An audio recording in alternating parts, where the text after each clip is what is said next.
Abdul Wahab At-Tamimi. Dari marga ini kita runut ke atas. Pertama kali orang yang berani melawan kepada Rasulullah namanya Zulkhuwaisirah At-Tamimi. Saya tidak ingin mendiskreditkan At-Tamimi yang ada di Indonesia. Tidak semua At-Tamimi ini kotor seperti At-Tamimi yang lain. Tapi yang melawan kepada Rasulullah pertama ketika Rasulullah membagi harta ghanimah, lalu dia menuduh Rasulullah tidak adil, itu namanya Zulkhuwaisirah At-Tamimi. Asalnya dari mana? Dari Najaf. Rasulullah mengatakan, ini kelompok ini ntar kalau baca Quran cuma sampai kerongkongannya. Dan kelompok seperti ini nanti seperti kelompok anak panah yang lepas dari busurnya. Iya, tidak terkontrol. Dan betul, pada zaman Sayyidina Ali muncul satu kelompok pembangkang yang mengkafirkan Sayyidina Ali, namanya kelompok Khawarij. Motornya siapa? Abdurrahman bin Muljam At-Tamimi. Dari mana?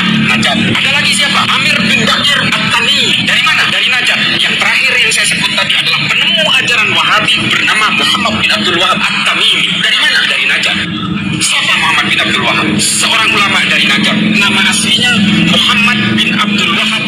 Assalamualaikum warahmatullahi wabarakatuh. Alhamdulillahilladzi arsala rasulahu bil huda wa dinil haqq liyudhhirahu 'ala dini kullihi wa kafa billahi shahida. Asyhadu an la ilaha illallah wahdahu la syarika lahu wa asyhadu anna Muhammadan abduhu wa rasuluh. Allahumma shalli 'ala sayyidina Muhammad wa 'ala ali sayyidina Muhammad. Pemirsa yang dirahmati Allah Subhanahu wa taala, itu tadi penjelasan dari seorang intelektual muda NU yang bernama yaitu Gus Islah Bahrawi. Ya, Gus Islah Bahrawi ini menjelaskan dengan detail tentang bagaimana cikal bakal munculnya yaitu sekte Salafi Wahabi. Jadi orang atau kelompok yang memiliki pemikiran atau model corak pemikiran yang radikal, yang ekstrim, sehingga memunculkan paham radikalisme dan terorisme itu ternyata dalam sejarahnya memang sudah ada di masa Rasulullah SAW. Ada banyak riwayat menjelaskan bahwasanya ada seorang yang dia itu pemahamannya sangat dangkal, pemahamannya sangat radikal, dan dia ini tergolong sebagai orang yang ahli ibadah. Bahkan saking radikalnya, saking ekstrimnya ini berani berkata tidak adil kepada Rasulullah SAW. Jadi mengatakan Rasulullah ini menuduh Rasulullah tidak bisa berlaku adil. Nah, Rasulullah sendiri ya ini dituduh tidak bisa berlaku adil karena membagi yaitu harta rampasan perang atau harta ghanimah, sehingga ini protes ini yang bernama Zulkhuwaisirah, ya, Zulkhuwaisirah At-Tamimi An-Najdi, ya, sebagaimana disampaikan oleh Gus Islah Bahrawi. Jadi marga dari At-Tamimi yang kemudian dia dinisbahkan kepada Najdi atau Najd, ini adalah embrionya, cikal bakalnya sudah ada di masa Rasulullah SAW yang digawangi oleh orang yang bernama Zulkhuwaisirah. Dia ahli ibadah, rajin puasa, namun ternyata saking radikalnya ini, ternyata Al-Quran ini hanya sebatas tenggorokannya saja, kerongkongannya saja. Ya, Al-Quran yang dia baca ini tidak masuk ke dalam hatinya. Jadi dia semakin dangkal dengan banyak membaca Al-Quran, semakin ekstrim, bahkan merasa dirinya paling benar. Bahkan Rasulullah dituduh tidak benar karena tidak bisa berlaku adil. Kemudian dalam sejarah berikutnya ini muncullah tokoh yang serupa pemikiran Zulkhuwaisirah yang kita sebut sebagai cikal bakal Khawarij, ya, menyempal dari ajaran Islam. Ini adalah yang bernama Abdurrahman bin Muljam yang kemudian dia tega membunuh sahabat Rasulullah SAW yang bernama yaitu Sayyidina Ali bin Abi Thalib yang juga adalah menantunya. Ya, Sayyidina Ali ini kemudian ditikam, dibunuh orang yang juga dia sebagai ahli ibadah, yang kemudian imannya ini lepas, melesat seperti anak panah. Jadi bacaan Al-Quran ini hanya sekedar hiasan semata, namun dia sangat berpikiran sangat ekstrim sekali. Ya, bukan hanya mengkafirkan orang di luar Islam, bahkan sama umat Islam pun karena berbeda pemahaman, berbeda pemikiran, di luar kelompok mereka ini dituduh kafir dan sebagainya. Ini kemiripan dengan apa yang ada kelompok saat ini, munculnya kelompok saat ini, yaitu yang disebut dengan sekte Salafi Wahabi. Baru pada periode berikutnya muncullah seorang tokoh pendiri Wahabi yang bernama yaitu Muhammad bin Abdul Wahhab, yang juga nisbahnya kepada An-Najdi, ya, At-Tamimi An-Najdi.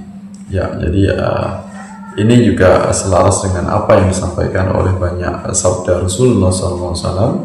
Munculnya huru-hara di akhir zaman, di hari kiamat, munculnya fitnah, kesesatan, kerusakan ini berawal dari Najd, yaitu ada di wilayah Arab Saudi.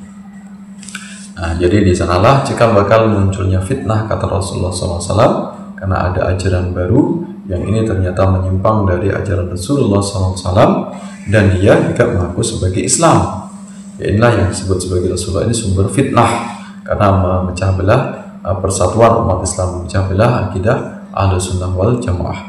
Jadi antara Dzulkhuwaisirah di masa Rasulullah, kemudian di masa Sayyidina Ali yang telah membunuh Sayyidina Ali yang bernama yaitu Abdurrahman bin Muljam, dia Muslim tapi sangat ekstrem sekali. Kemudian baru generasi yang terakhir inilah yang disebut dengan aliran yaitu Wahabi, yang mereka mengaku sebagai Salafi, mengaku sebagai manhaj salaf atau penegak sunnah, ya, mengaku sebagai kaum muwahhidin, padahal ternyata mereka ini adalah yang merusak barisan Ahlus Sunnah wal Jamaah. Jadi benang merahnya persamaan adalah sama-sama, yaitu mereka berpaham sangat radikal ekstrim yang kita sebut sebagai cikal bakal munculnya yaitu radikalisme dan terorisme. Ini berakidah Salafi Wahabi. Ya, mereka menggunakan nama salaf atau manhaj salaf ini untuk menipu masyarakat awam, umat Islam yang awam. Jadi mencari simpati, ingin mengubur dalam-dalam bagaimana kejahatan, yaitu keburukan tokoh mereka yang bernama Muhammad bin Abdul Wahhab, yang telah mengkafirkan umat Islam yang ada di Hijaz. Ini sama kelakuannya, perilakunya, karakternya yang sekarang ada di Indonesia, yaitu kelompok Wahabi yang mengaku mereka sebagai manhaj salaf. Mereka ini adalah kelompok manhaj salaf palsu. Mereka ini bukan yang sebenarnya pengikut Rasulullah, karena ajarannya sangat bertentangan dengan Rasulullah SAW. Karena Rasulullah tidak gampang untuk mengkafirkan, tidak gampang untuk membid'ahkan amalan sesama umat Islam. Rasulullah tidak sembarangan untuk membunuh kecuali memang ada alasan yang benar, berbeda dengan kelompok Salafi Wahabi yang kemudian dipopulerkan oleh Muhammad bin Abdul Wahhab. Ini gampang mengkafirkan, bahkan banyak dalam sejarahnya ini sekte Salafi Wahabi ini banyak membunuh manusia di Hijaz, umat Islam yang ada di Hijaz. Dan ada banyak karya para ulama yang telah membantah bagaimana kerancuan kesesatan dari Muhammad bin Abdul Wahhab yang dikatakan oleh kelompok Salafi Wahabi ini sebagai pahlawan tauhid, yang membela tauhid. Namun ternyata akidahnya rusak, sejak kecil sudah berpaham ekstrim, dan kemudian kakaknya yang bernama Sulaiman bin Abdul Wahhab ini memberikan warning, peringatan bahwasanya suatu saat kelak anak ini nanti, Muhammad bin Abdul Wahhab ini akan menjadi tokoh yang memecah belah umat Islam, akan menjadi sumber fitnah di akhir zaman.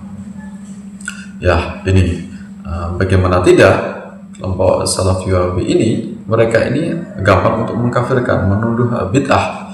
Bahkan yang mereka kafirkan itu umat Islam yang mereka ini menggunakan akidahnya, yaitu dari Abu Hasan Al-Asy'ari dan Abu Mansur Al-Maturidi. Jadi Salafi Wahabi ini mengkafirkan seluruh umat Islam yang ini mereka berakidah Asy'ariyah dan Maturidiyah. Nah, ini betapa ekstrim, betapa ngeri sekali. Kenapa? Karena mayoritas umat Islam di seluruh dunia ini mereka akidahnya yaitu akidah yang kemudian dibangun kembali atau diluruskan kembali, akidah sebagaimana akidah Rasulullah SAW oleh yaitu dua tokoh teolog besar, yaitu Abu Hasan Al-Asy'ari dan Abu Mansur Al-Maturidi. Ya, jadi mayoritas umat Islam ini menggunakan akidah dari Asy'ariyah dan Maturidiyah. Namun ternyata kelompok Salafi Wahabi malah dengan tega mengkafirkan mayoritas umat Islam. Sedangkan mereka yang minoritas ini tidak sadar, mereka ini yang tersesat, ternyata mereka merasa paling benar sendiri, paling lurus sendiri. Bahkan ngerinya tadi, mayoritas umat Islam di luar kelompok mereka malah mereka tuduh kafir atau sesat. Nah, ini betapa ngerinya, bahayanya kelompok Salafi Wahabi. Nah, kita selaku umat Islam yang ada di akhir zaman jangan tertipu dengan kemasan, dengan baju Wahabi yang mereka ini mengaku sebagai Salafi. Ya, mereka ini bukan salaf tapi mereka khalaf, kelompok pendatang baru yang intinya ingin merusak persatuan, merusak barisan umat Islam yang ada di seluruh dunia. Maka kita semuanya selaku umat Islam mayoritas hendaknya untuk tetap berpegang teguh kepada akidah Ahlussunnah wal Jamaah, ya, berpegang teguh kepada ajaran Islam sebagaimana yang diajarkan oleh ulama-ulama kita. Jangan sampai kita tertipu, jangan sampai kemudian diri kita, keluarga kita, anak kita semuanya disesatkan oleh yaitu kelompok Salafi Wahabi. Wallahu a'lam bishawab. Wassalamualaikum warahmatullahi wabarakatuh.